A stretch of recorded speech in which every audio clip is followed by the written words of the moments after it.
All right, the Rage Cage, the 90s mixtape, talking about track number 2, Irrational Method. This is today's exclusive shirt. It's actually a misprint. Don't zoom in close to see my silly mistake, but I'm just testing this out. Shout out Doc Remedy, who did the real versions of all these tech shirts. There's 13 different ones representing Lake County, and I'll be sharing those as soon as I get them. They're on the way right now. I'm excited. But the names are right here. That ain't the problem. These are pretty much the original crew. When I first started I wanted to have a crew. It was originally Rage Productions was the studio, and the Hard Rock Alliance or the Hard Rock Posse was the crew. And these were the original members of that crew before I decided to make everything under the Rage banner and got rid of Hard Rock. And that's all relevant to today because this song here, Irrational Method, I believe was the first song I wrote for the mixtape because I knew that back then all I really wrote was battle rhymes. So I was like, okay, can I even do that right now? Where am I at? And I've done a few things like that, so I knew I could, but like I have to get into a certain mind state to be able to do that. And I wanted to just pretty much do an exact replica of what I did back then. And so the best example of that that I could think of was the Wild Style Foul, which I talked about before. So throughout the 80s, I was writing rhymes almost every day, sometimes several verses a day, songs, whatever. And so I always had a bunch of rhyme notebooks. I think I have like a 32 quart container filled with rhyme books from the 80s and 90s, like, thousands of rhymes probably that I still have. But there was one special notebook that I bought around 1988 and I called it the Wild Style Foul. And it's the only notebook that had a rule. And the rule was I could not write a verse in that notebook unless I did something I had never done before. Not necessarily something that never had been done before. It's not done by me. So sometimes I would hear like certain MCs and they would inspire me. Like entry number 2 in the Wild Style Foul was inspired by Kane's Ain't No Half Stepping. Entry number 3 was inspired by Kool G Rap's Poison. So I would hear certain things, go, oh, what if I had to do a song? I would think if I was somehow invited to go to the studio and G Rap was like, yo, jump on Poison, what would I do? If, Daddy Kane was like, get on Ain't No Half Stepping, what would I do? I would write verses like that. That was one reason I would write in the Wild Style Foul. Or even I think Wild Style Foul number 6 was, I was with blend styles, like Marky Fresh, who worked with 45 King, and he had like this run-on sentence type style. And then Lati of the Flavor Unit had this like style that kind of like ignored punctuation. And so they were kind of similar but different. I tried to merge them for Wild Style Foul number 6.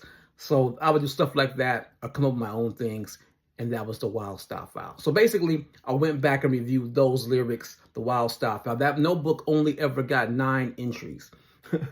Because I was very particular about what could go in that book. If I wrote something, I felt it was like something I already did, I would tear it out and just put it in a folder. That's why I have some things that are in notebooks and folders, because like, nah, that's not, I've done that before, or that's not that unique.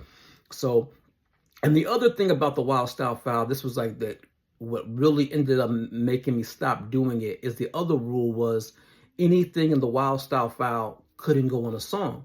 So a lot of times my most progressive lyrics I was doing were never on songs, because I was like, these are for ciphers, battles, if I start doing radio, stuff like that. Because I would get kind of frustrated when I would hear MCs I love and they would go on the radio shows and then they would do a verse from their album or their single. I'm like, how can you be an MC and not have not want to give us a unique special verse? Why would you want to do a verse from a song? That always bothered me. And so I was like, I'll never do a verse from a song on the radio.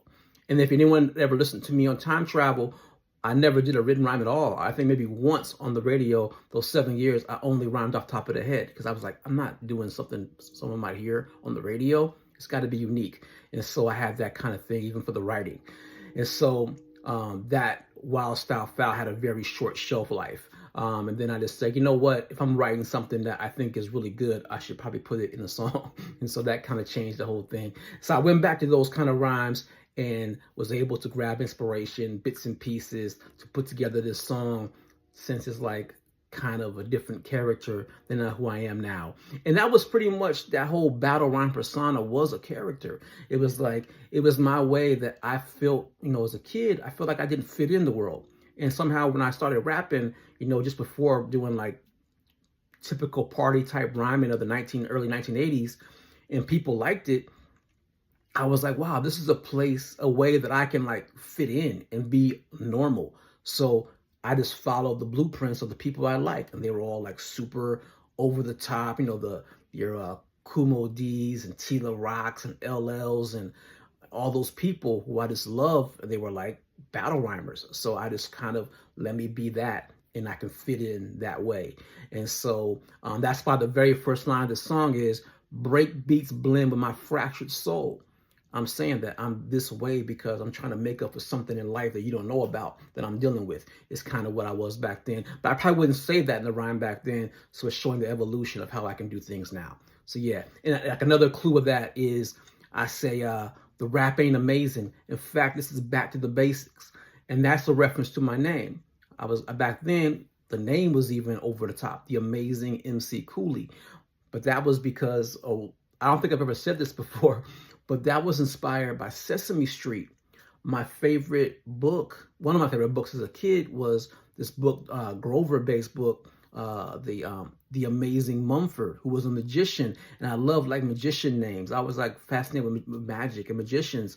So when I saw that, you know, the Amazing Mumford, you already had the AM. I was known as Cooley. I just made it AMC.